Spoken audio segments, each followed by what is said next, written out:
Cutlery. So today I'm going to make another makeover from the prime rib. So you get prime rib and you get the bones. I've got 4 bones here, and I'm going to make a beef and mushroom soup. So how delicious is that going to be? You've got that roasted prime rib bone, and absolutely wonderful. And then fresh mushrooms. Oh, there's even another chunk of meat. These have a lot of meat on them, and the bones will lend such a good flavor. So I'm going to add these 4 bones. I've got a 1.5 quart of water in there. And when I, see, that's all fat, so we're going to get rid of that. When I take it off the bone and discard the bones, so I'm going to simmer this for about 2 hours, 1.5 hours minimum, just till it's just coming off the bone, and maybe that'll take less. I've also got a healthy cup of a Sauvignon Blanc, and it's so good. It's one of my new favorites. Anyways, so I've got a Sauvignon Blanc, the water. I'm going to add some better than bouillon beef to it, and that's just going to add some more rich flavor to it. Okay, so we'll start off with a 1.5 tablespoons or so, maybe a little bit, maybe 2 tablespoons, we'll say. And go check out my Rada website. I'm telling you, this is the handiest spatula spreader for mayonnaise, mustard. It's got a serrated edge, not so sharp you'll cut yourself necessarily, but you can cut through a sandwich. These, I wish I had 10 of them. I'm gonna go back on and order some more. So 2 tablespoons of the better than bouillon in there. I'm gonna get out some Thrive onions and add those, and we're just gonna let this simmer. And oh, I better get some mushroom or some rosemary and thyme as well, and just let that steep with some bay leaf. All right, I'll be back after I get all this garlic peeled and my shallot cut up, and we're gonna saute off the mushrooms in what? Kerrygold butter. I did put a big sprig of rosemary and 4 or 5 sprigs of thyme. The thyme leaves have fallen off, and I've already pulled the rosemary out. I don't want those to fall out. I just wanted to infuse the broth a little bit. So now I've got this saute pan. This is a little different story. For you, just start out with the Kerrygold butter, or butter of your choice, and or olive oil, or both. What's in the pan already is a fond of butter, olive oil, and fond from chicken tenders. I'm not going to waste that. I needed to cook them off for salads for this week, and I thought I'm just going to use that because it's going to add another layer of flavor. Do you have to do that? No, you do not. So now that I've got that established, we're going to go ahead with, and you're just going to, get your pan, your fat heated up. Mushrooms are going to absorb a lot of it. I've got about 2.5–3 pounds of mushrooms chopped up, and these, I was going to make stuffed mushrooms and I just never got to it. Mushrooms will cook down really quickly.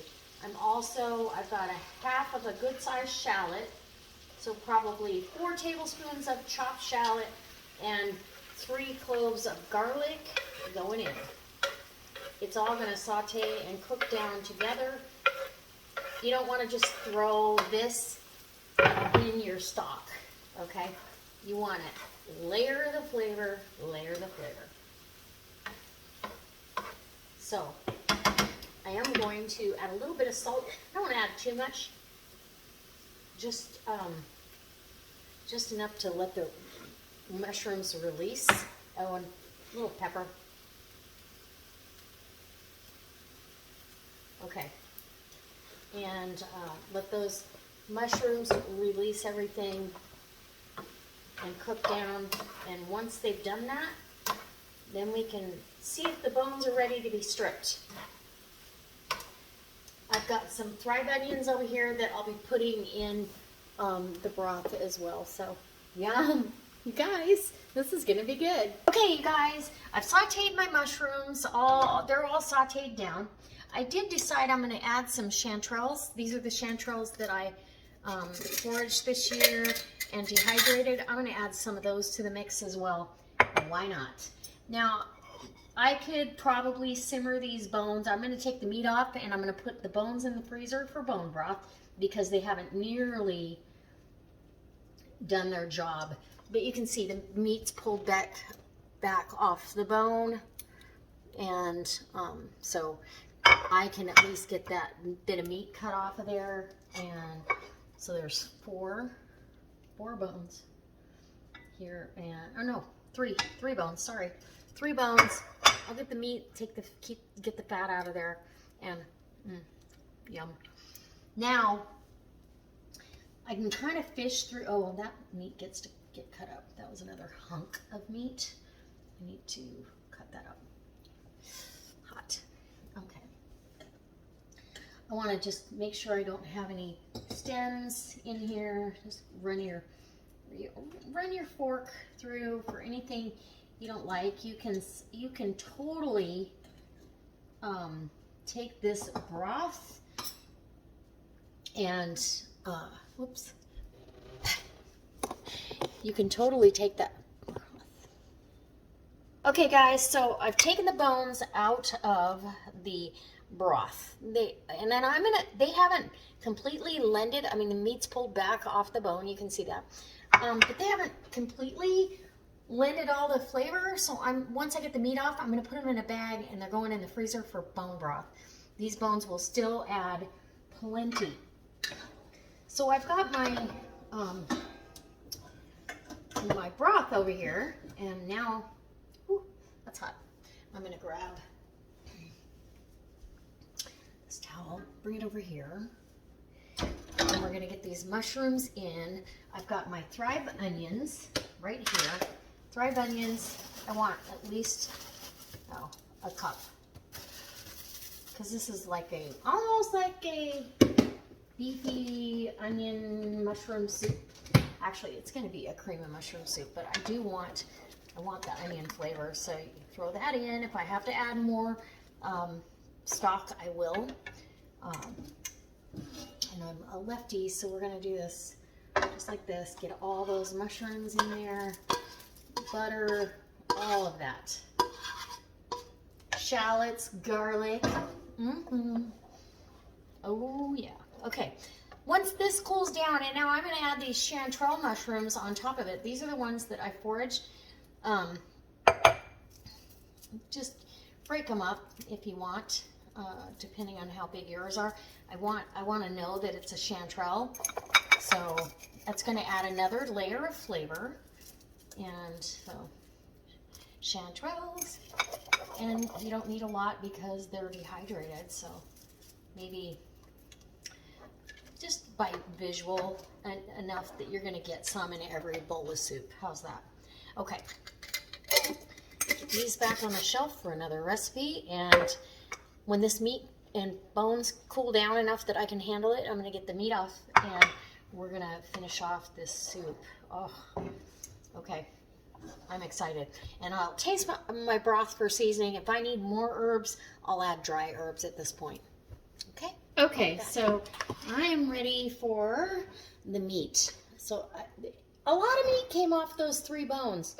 They're in the freezer waiting for bone broth. Oh my goodness. So don't discard how much meat can come off those. And I took any of the fat off, so there's no fat in here.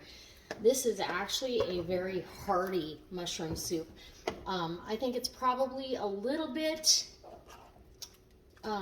thin, so I'm going to add a little bit more of the Sauvignon Blanc. You could add more stock. I don't want it saltier though. I want to make sure I taste this.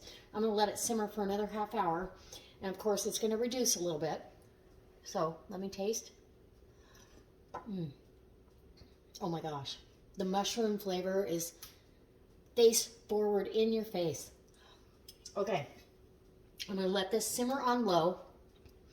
I'll add maybe a little bit more of the Sauvignon Blanc and or just water, honestly, and then heavy cream at the end to make this a cream of mushroom soup. I wasn't sure if I wanted it just brothy like this but I think I really want that. I love the chanterelles in there. Oh my gosh. I'll take the bay leaf out before I'm done and just let it simmer really slow. I can taste the shallots and the garlic. This is delicious. All right. What a great thing to use your leftovers from the holiday dinner. So if you're doing prime rib on New Year's, now you know what to do with those bones. Okay, so this is simmered now for another 20-25 minutes. I'm going to turn the burner off. I'm going to add my heavy cream, and you're going to eyeball that till it's as creamy as you like. Yeah, I want this a beautiful cream of mushroom. Take my bay leaf out.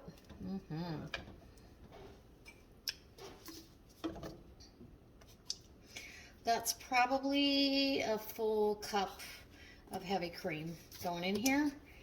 And I'm adding, oh, look at that. Look at that. Yum.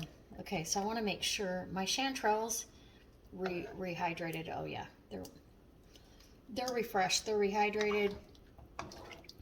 If you feel like this is going to have too much fat because you got the butter, the olive oil, and a little bit of fat from the beef rendering off, you can refrigerate this, which is what I'll do. Tomorrow I will, I'm going to skim all the fat off and then dish it up for tomorrow's lunch, because I can see there's a good bit of fat. But for tonight, oh, it's going to be sopped up by a piece of dry, crusty baguette. All right, that is our soup, and I'll dish up a little bit for you here in a second when it cools down a little bit. I'll put it in a bowl and let it cool. Okay, so taste test. Oh my gosh, I'm excited. Put a little bit of cracked black pepper on there. Let's get in here and got mushroom. I want some beef. A little beef and some onion. Come on. It's gonna have all the flavors. There we go. There you go. And the herbs, delicious. Look at that.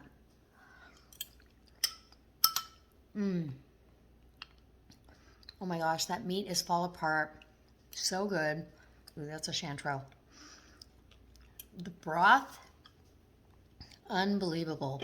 This reminds me almost of like a zuppa toscana, because you've got that brothy, creamy broth, but it's brothy. It's not thick. I don't want this thick. I want it brothy. All right. Oh my gosh. Chanterelles are buttery. Okay. I need to get after this. So good. So I've got to toast off some baguette and little buttered baguette in there, or not even, you don't even need butter. That's got so much delicious, healthy fat in there. All right. We'll see you next time for another delicious recipe. I hope this gives you some ideas, the last couple recipes, on what you can do with your leftover prime rib. I know a lot of you say, how do you have leftovers? But, you know, usually the bones are there and some remnants, and you can make delicious meals with very little. All right. We'll see you next time. Bye.